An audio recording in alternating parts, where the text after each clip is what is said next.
Greetings, friends. Bonjour mes amis, aujourd'hui j'ai une histoire incroyable à partager avec vous. C'est l'histoire d'un petit groupe de jeunes qui ont entendu l'appel de Dieu leur demandant d'aller atteindre ceux vivant dans une région très difficile et dangereuse.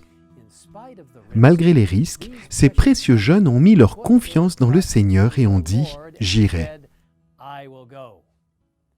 Mais avant de partir, ils ont consacré beaucoup de temps à la prière, implorant Dieu de les guider. Je pense que vous serez étonnés et inspirés par ce qui s'est passé ensuite. Cette histoire nous vient du pasteur Geoffrey Bwana, l'un de nos vice-présidents ici à la conférence générale. En Tanzanie, le long de la côte de l'océan Indien, se trouve une ville de plus de 8000 habitants. La ville est principalement de confession non chrétienne, avec plus de 99% de ses habitants appartenant à cette confession. Elle est connue pour être une ville très superstitieuse, ce qui fait que beaucoup craignent cette ville et ses habitants. Au fil des années, plusieurs tentatives ont été faites pour présenter aux habitants de la ville le message des 3 anges et l'amour de Dieu, toujours sans succès. Mais en l'an 2000, un groupe de jeunes des églises d'une ville voisine, située à quelques kilomètres, a osé mener un projet d'évangélisation dans cette ville. Après une préparation simple, ils se sont rendus en ville et ont loué un logement. Sachant que le travail qui les attendait était délicat et risqué, ils ont décidé de passer 2 semaines en prière, implorant l'intervention de Dieu pour le salut de ses habitants. Étonnamment, quelques jours plus tard, ils ont reçu l'autorisation du gouvernement de la ville de tenir des réunions religieuses. Il est alors devenu de notoriété publique que les jeunes adventistes allaient tenir des réunions. Les jeunes ont continué à prier régulièrement, choisissant d'avoir leurs moments de prière spéciaux tôt le matin au bord de la mer, avant que les habitants de la ville ne se réveillent. Les jeunes adventistes se réunissaient fidèlement au bord de la mer chaque matin avant l'aube, s'adressant au Seigneur au nom des habitants de la ville et priant pour les réunions d'évangélisation. Un matin, à leur insu, des jeunes hommes ont été envoyés par les anciens de la ville pour aller tuer ces jeunes adventistes avant qu'ils ne commencent leur réunion dans la ville. Ils avaient entendu dire que ces jeunes adventistes commençaient leur journée par des prières au bord de la mer à 5 heures du matin et ont décidé que ce serait le meilleur endroit et le meilleur moment pour les tuer. Un matin, alors qu'ils se rendaient à la plage, ils ont trouvé les jeunes adventistes agenouillés en prière au bord de la mer. Alors qu'ils s'approchaient, prêts à les tuer, les assaillants ont vu une muraille de feu entourant les jeunes adventistes. Ils étaient choqués et n'osaient pas attaquer. Alors ils se sont enfuis. Les jeunes adventistes poursuivirent leur programme et commencèrent les réunions.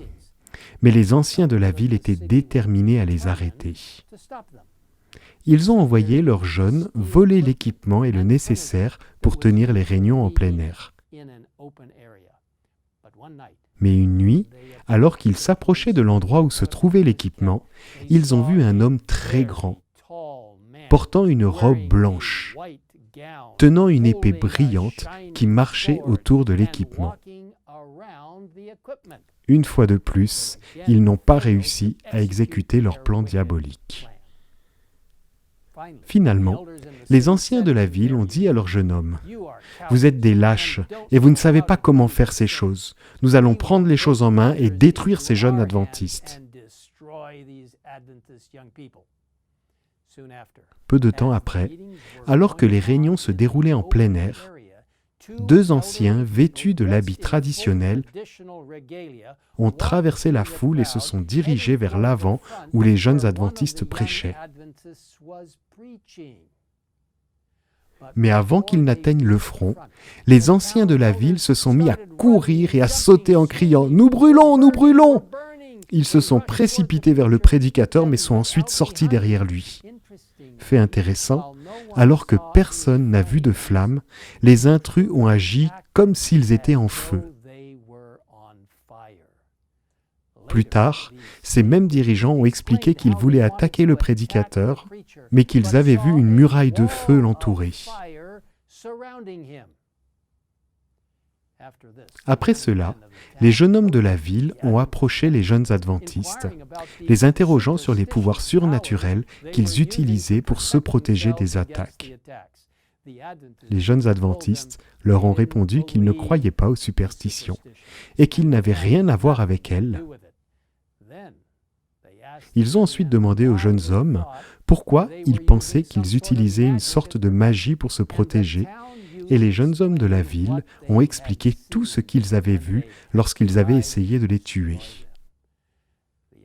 Les adventistes ont expliqué avec joie qu'ils servaient le Dieu vivant du ciel et bénéficiaient de la protection des anges divins envoyés par Dieu. L'histoire s'est répandue dans cette ville et dans les villes environnantes.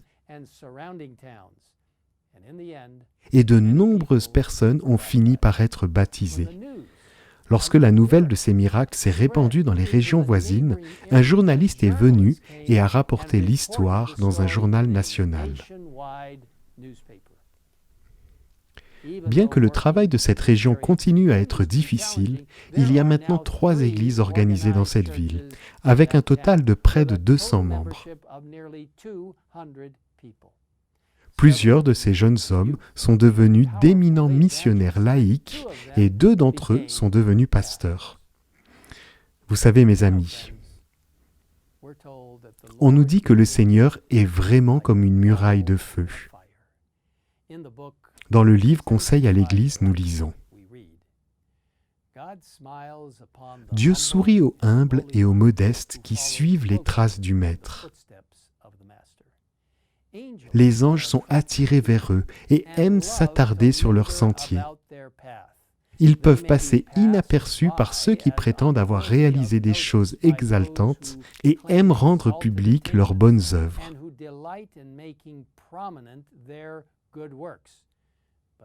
Mais les anges célestes se penchent avec amour vers eux et constituent une muraille de feu autour d'eux. »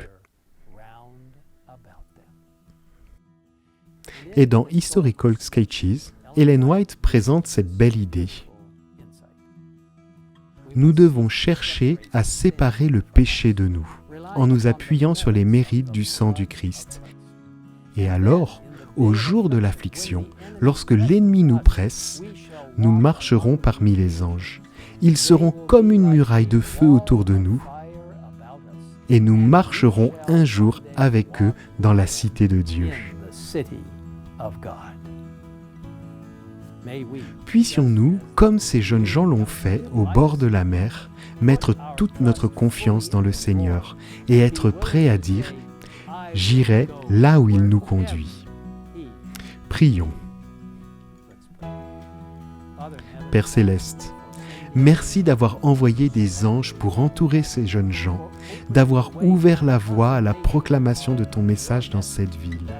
Seigneur, merci pour les jeunes qui sont prêts à faire ce qui semble impossible pour beaucoup d'autres, parce qu'ils ont passé beaucoup de temps dans la prière pour obtenir ta force.